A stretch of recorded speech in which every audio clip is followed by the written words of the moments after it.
할렐루야. 하나님께서 이 시간 우리와 함께하고 계신 줄로 믿습니다. 오늘 우리 본문의 말씀 같이 한 목소리로 읽겠습니다. 시작. 지나쳐 그리스도 교훈 안에 거하지 아니하는 자는 다 하나님을 모시지 못하되 교훈 안에 거하는 그 사람은 아버지와 아들을 모시느니라. 누구든지 이 교훈을 가지지 않고 의에게 나아가거든 그를 집에 들이지도 말고 인사도 하지 말라. 그에게 인사하는 자는 그 악한 일에 참여하는 자입니다.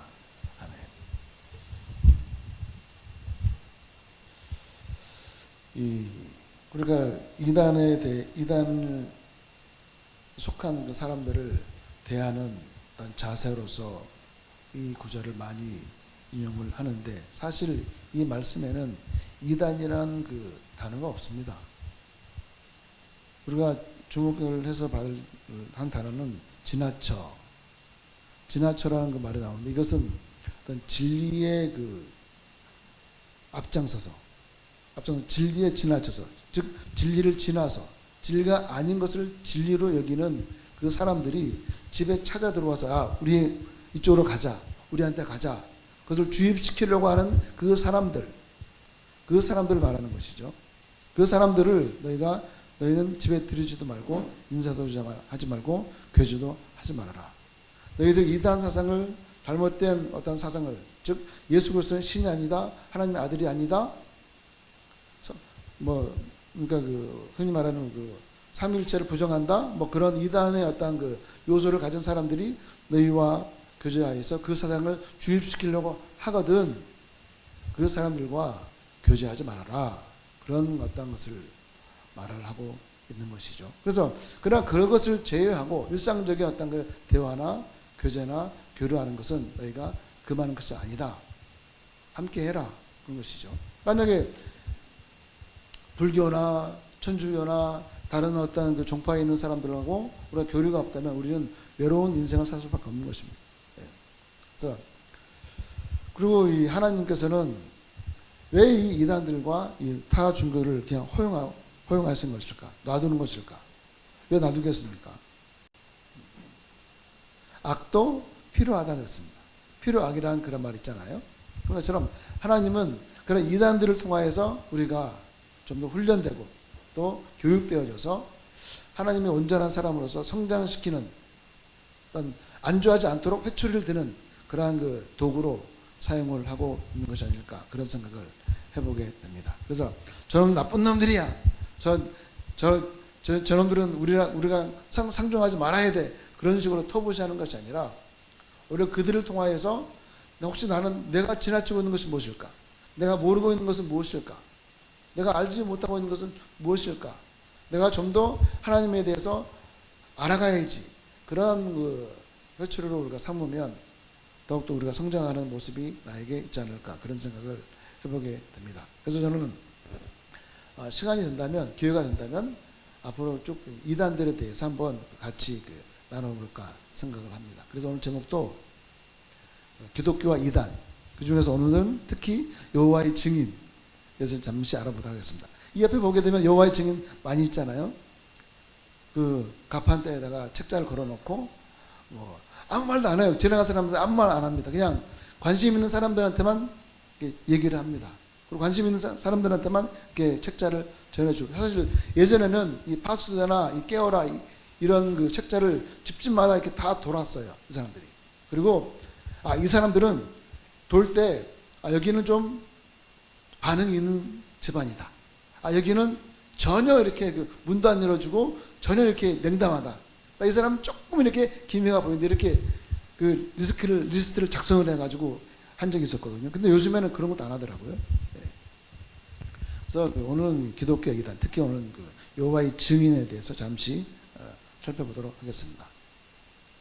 그래서 제가 여호와의 증인, 앞으로 여호와의 증인에 대해서 나오는 것에 대해서는 빨간 걸로 했는데, 왜 제가 빨간 걸로 했냐면은 새빨간 거짓말이기 때문에 제가 빨간 걸로 했습니다.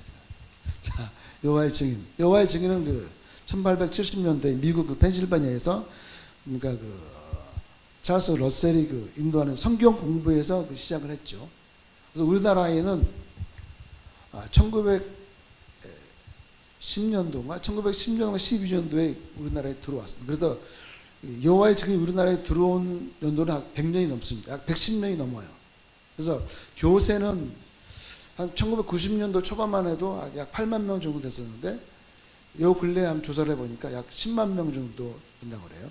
조사해보니까. 근데 실제로 더 많아요. 왜냐하면 우리 기독교는 있는 사람 없는 사람 다 끌어다가 이 교세를 갖다가 이렇게 좀 이렇게 불려서 말하는 경우가 있는데 얘네들은 그렇지 않아요.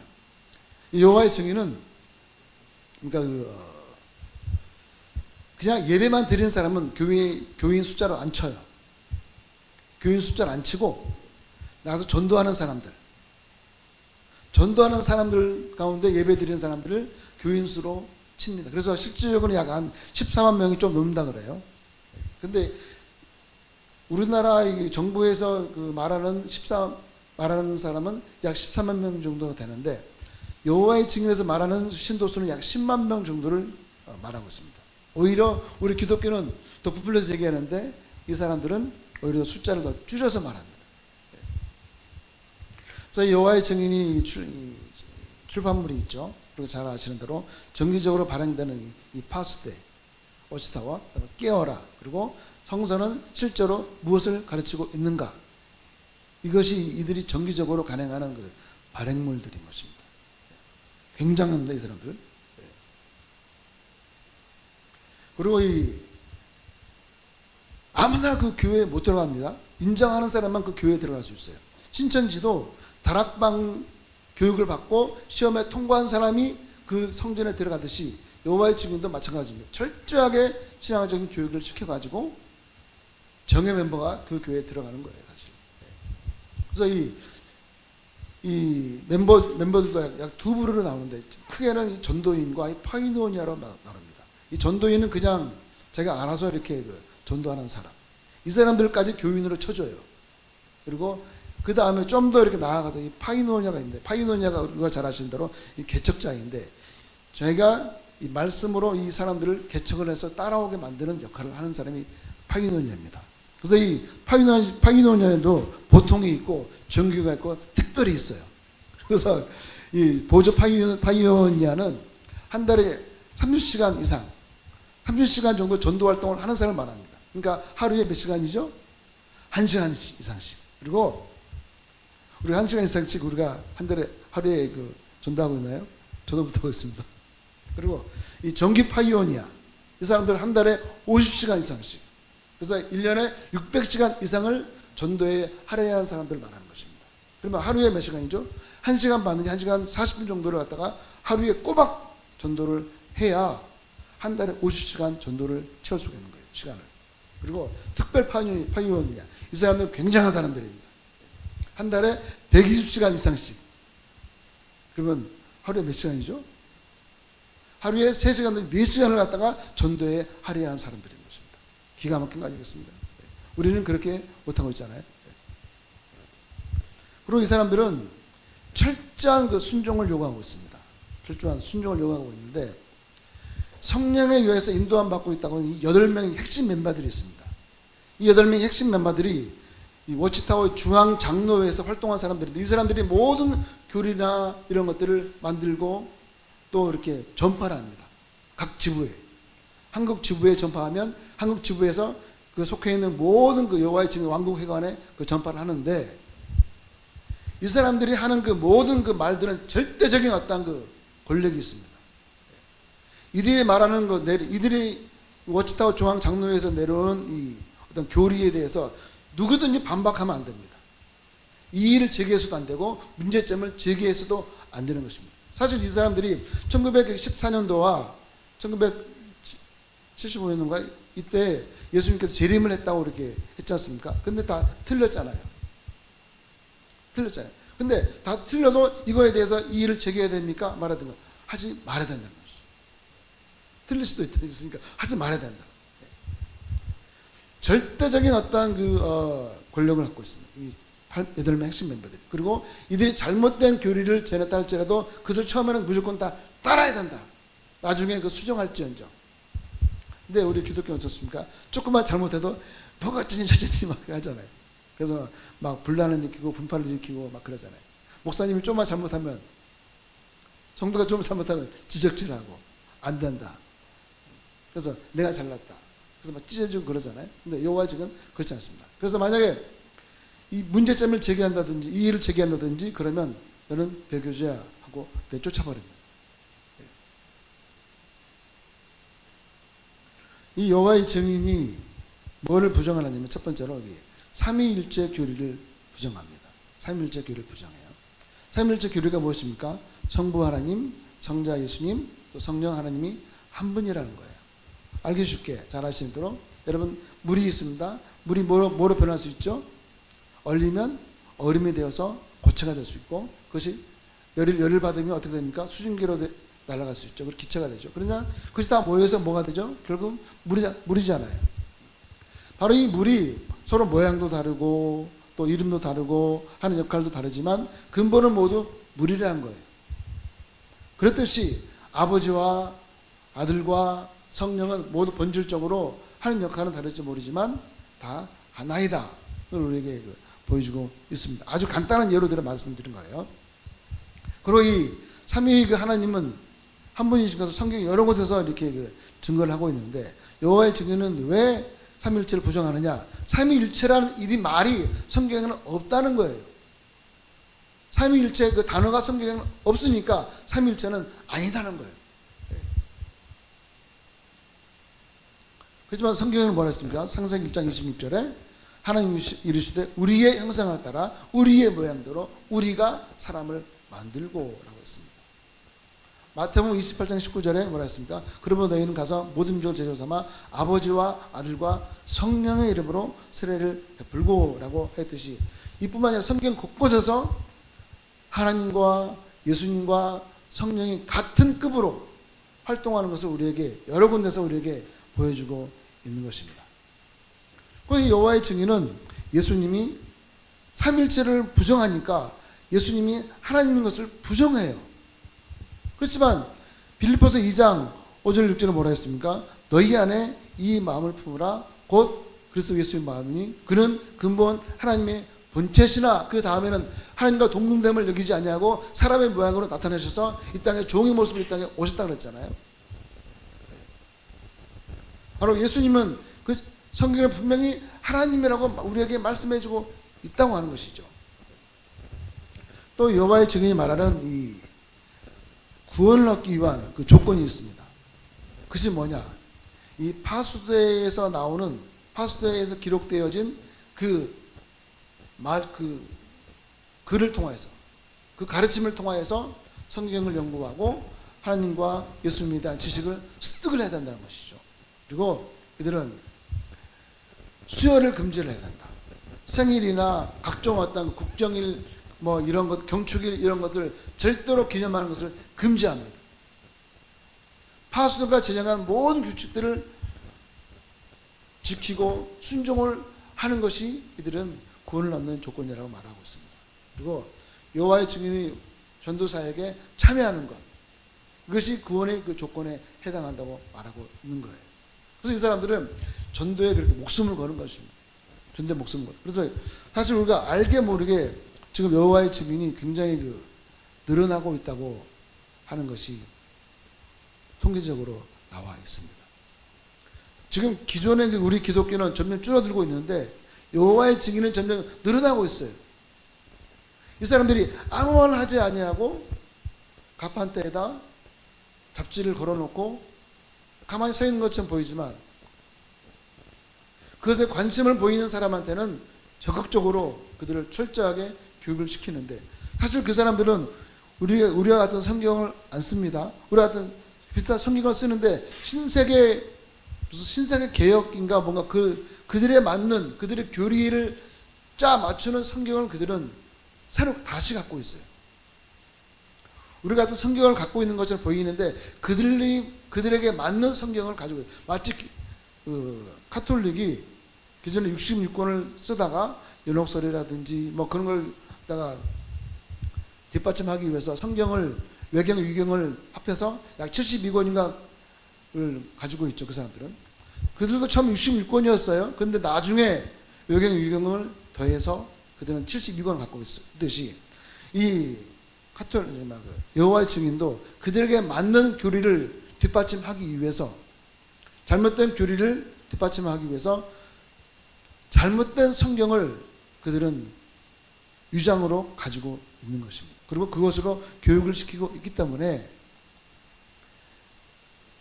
많은 사람들이 유혹과 미혹에 빠지고 있다고 하는 것입니다.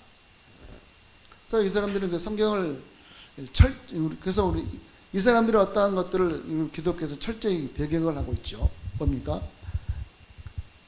구원의 어떤 조건이 성경에 뭐라고 했습니까? 로마서 10장 10절에 사람의 마음에 믿어 의에 이르고 입으로 시인하여서 구원에 이르느니라. 성경은 우리에게 분명히 구원이 어떻게 해서 이루어지고 있는 걸 우리에게 보여주고 있어요.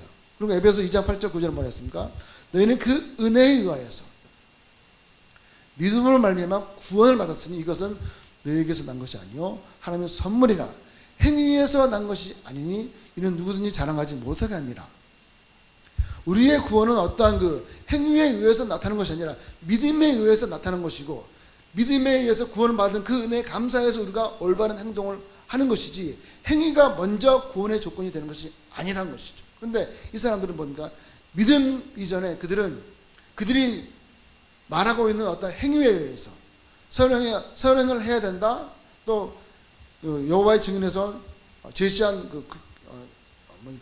구원의 조건에 합한 행동을 해야만이 구원을 얻는다고 그들은 잘못되게 말을 해주고 있고 많은 사람들을 미혹하고 유혹하고 있다고 하는 것입니다. 그리고 두 번째로 이 여호와의 증인은 예수님의 그 육체의 부활을 부정합니다. 이들은 예수님의 육체의 부활을 부정할 뿐만 아니라 예수님의 그 시체는 어떤 그 가스에 의해서 가스로 이렇게 분해가 됐다. 그리고 그 예수님의 그 시체를 다른 곳으로 옮겨놨다. 그렇게 그 주장을 하고 있는 것입니다. 하지만 성경이 말하고 있는 그 예수님의 그 부활은 몸으로 부활했어요. 몸으로. 그리고 몸으로 부활하신 예수님에게는 살이 있었고 뼈가 있었습니다. 그리고 음식을 먹을 수가 있었습니다. 그리고 시간과 공간을 초월하는 어떤 변화된 육적인 부활이자 영적인 부활이 동시에 이루어졌다고 하는 것이죠. 그래서 그 증거로 부활하신 그 예수님은 문이 닫힌, 즉 제자들이 예수님께서 십자가에 못 박혀 달려 돌아가신 이후로 예수를 배격하는 그 많은 사람들에 의하여서 똑같이 잡혀서 십자가형에 달려 죽을까봐 문을 꼭 닫고 그들만이 모여있는 그때에 그 문이 닫힌 그 방 안으로 예수님께서 들어오셨다고 했어요. 이날 곧 안식 후 첫날 저녁 때 제자들이 유대인을 두려워해서 모인 곳에 문을 닫았더니 예수께서 오사, 누가 문 열어주지 않았는데 예수님께서 그냥 들어가신 거예요. 열리지 않는 문을 예수님께서 들어가셨다 하는 거예요. 예수께서 오사 가운데 서서 이르시되 너희에게 평강이 있을지어다. 또 부활하신 예수님은 만질 수가 있었고 또 육신의 몸으로 부활하셨습니다. 먹을 수 있는 육신의 몸으로 부활하셨다고 하셨어요. 누가복음 24장 39절에 뭐라 했습니까? 내 손과 발을 보고 나인 줄을 알라. 또 나를 만져보라. 영은 살과 뼈가 없으되 너희 보는 바와 같이 나는 있느니라. 도마에게도 예수님께서는 네 옆구리에 네 손을 넣어보라. 내 손을 만져보라 하지 않으셨습니까? 디베라 바다에서 고기를 잡고 있었던 그 제자들에게 예수님께서 가셔서 뭐라 했습니까? 생선을 주라. 그러니까 그것을 주니까 예수님께서 잡수셨다고 우리에게 말씀을 해주고 있는 것입니다.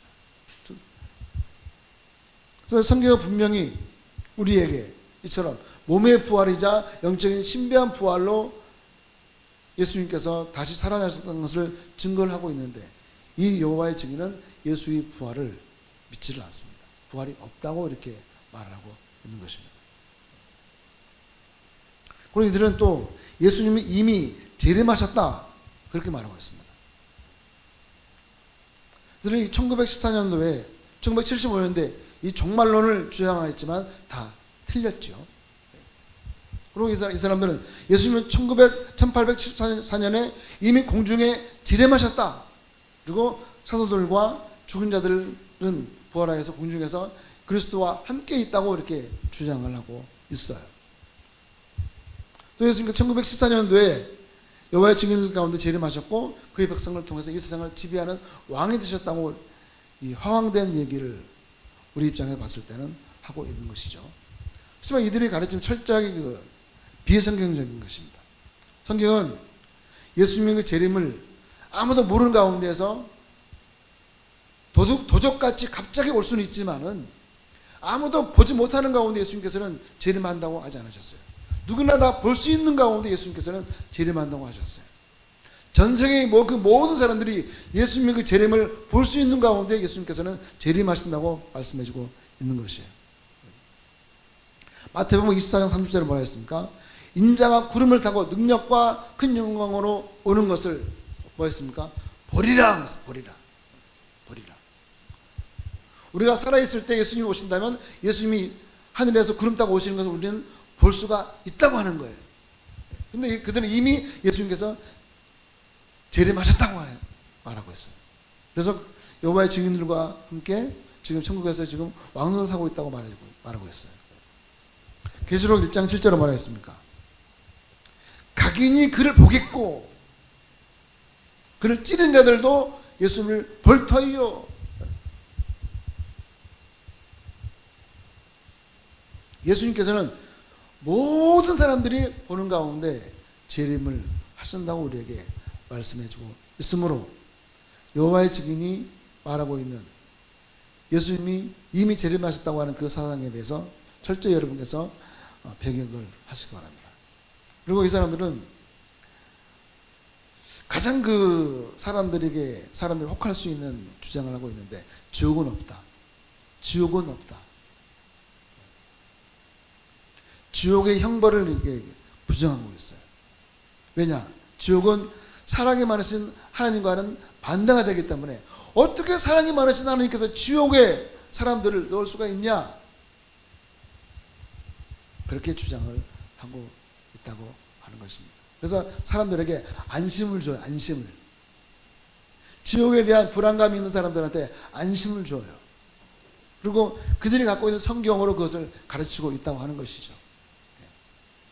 그래서 기존 교회에서 얻지 못하는 평안과 안식을 그들은 여호와의 증인에 가서 누리고 있는 것이죠. 잘못되게.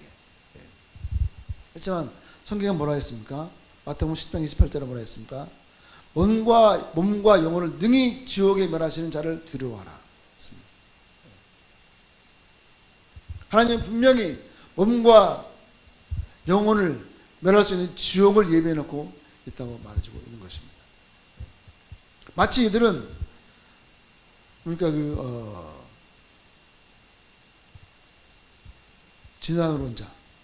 진화론자들이 주장하는 무엇입니까? 그 아메바에 의하여서 그 단세포에 의하여서 지금까지 진화를 거쳐서 지금 수많은 그 종이 생겨나게 되었다. 그렇게 말을 하고 있는데 만약에 사람이 아메바에서 진화된 산물이라면 그 잘못된 것을 누가 심판하겠습니까?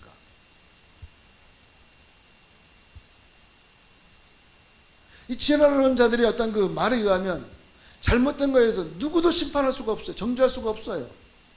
양심을 가질 수가 없어요. 여호와의 증인들에 의하면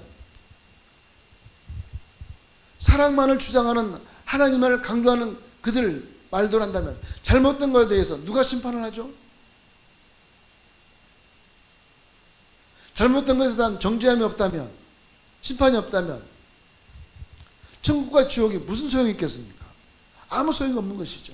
그냥 죽으면 끝인데. 이 사람들은 사랑이 많은 하나님께서는 지옥의 형벌을 예비해 놓지 않으셨다 하고 그들은 사람들을 유혹하고 미혹하고 있어요.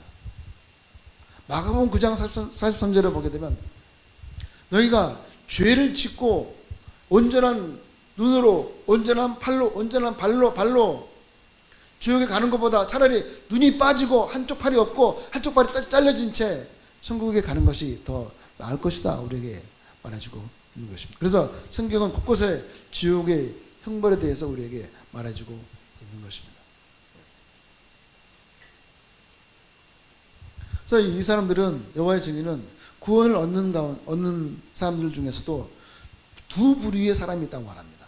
크게 말하면 큰 무리와 작은 무리가 있는데, 큰 무리는 그냥 일반적으로 구원 얻는 사람, 작은 무리는 그러니까 약 14만 4천 명에 속하여서 어떤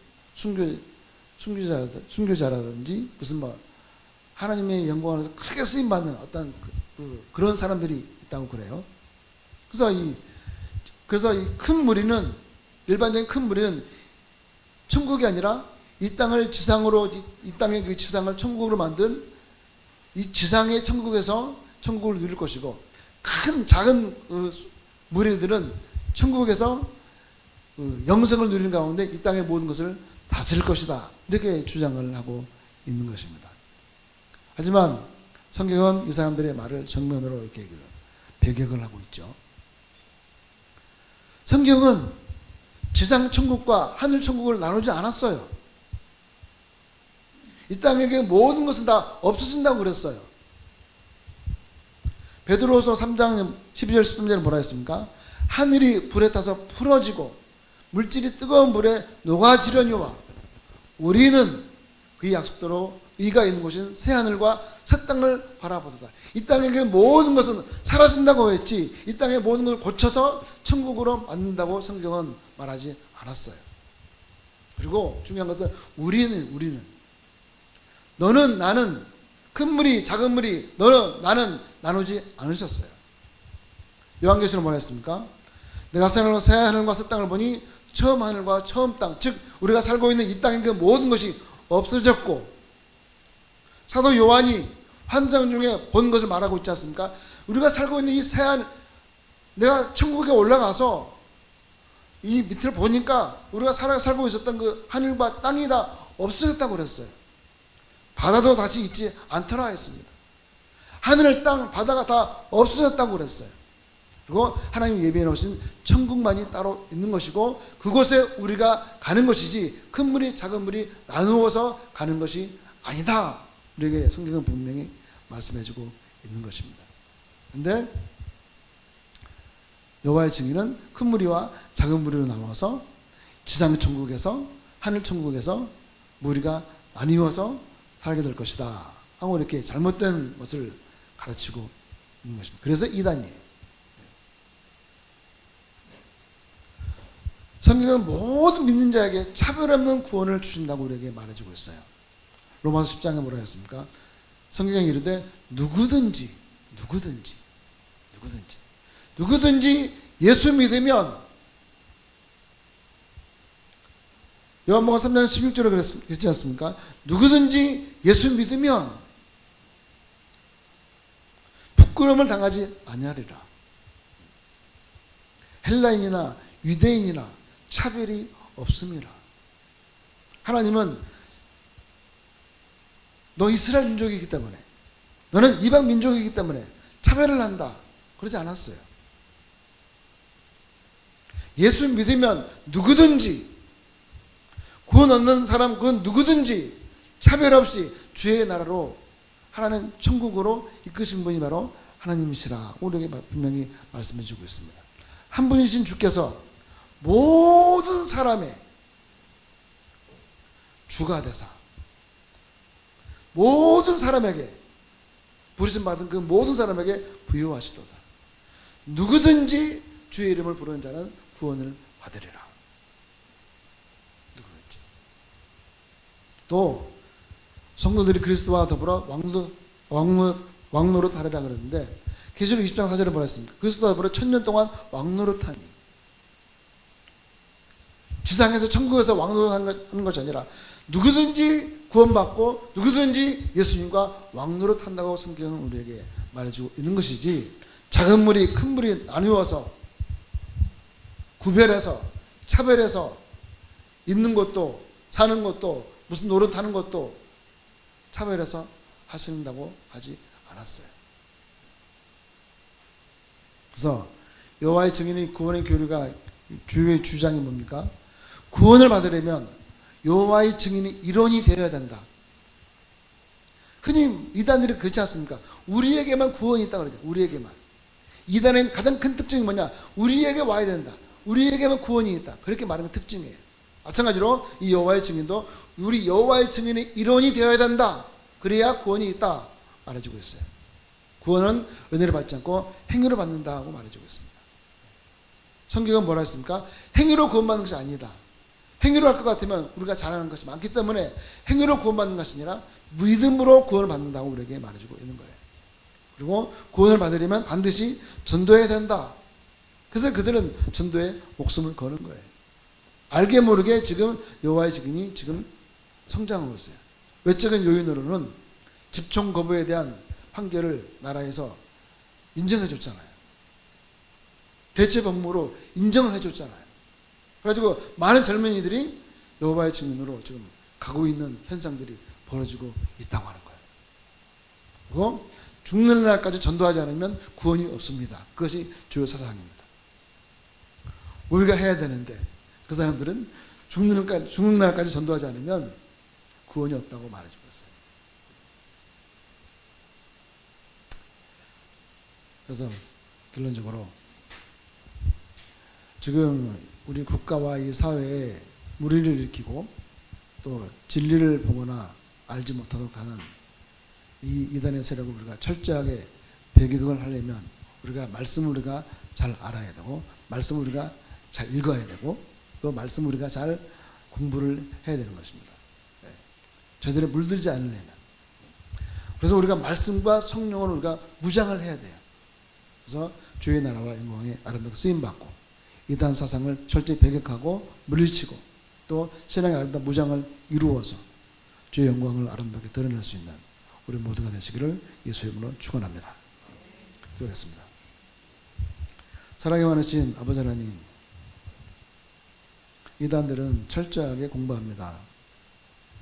이단들은 정통 기독교보다도 기독교인보다도 훨씬 하나님에 대해서 더 잘 알려고 노력을 하고 있고 또 그것이 전부인 것처럼 잘못된 그 신앙을 전파하려고 애를 쓰고 있습니다. 하나님 저희들을 믿음 안에서 말씀으로 온전히 무장될 수 있도록 성령으로 무장될 수 있도록 믿음의 노력을 다하는 우리가 다 되게 도와주시고 주님께서 원하신 바 된 너 하나님의 사람으로서 하나님 그 공의와 정의를 물과 같이 하수와 같이 흘러내릴 수 있는 아름다운 통로가 되게 도와주시사 주의 거룩한 영광을 이 땅에 메말라 비틀어져 버린 이 땅에 공급할 수 있는 물된 동성강과 같은 그러한 믿음의 사람으로 사용될 수 있도록 주님께서 능력과 권능과 권세로 충만하게 하나님 함께하여 주시옵소서. 아울러 우리 삶의 여러 가지 모든 문제와 어려움과 결혼과 근심들이 예수의 능력으로 다 물러가게 도와주시고 예수 안에서 기쁨과 감사와 회복과 승리가 아름답게 임하는 복된 승리 삶이 영육간에 넘쳐나도록 하나님 함께하여 주옵소서. 예수님의 이름으로 기도드립니다. 아멘.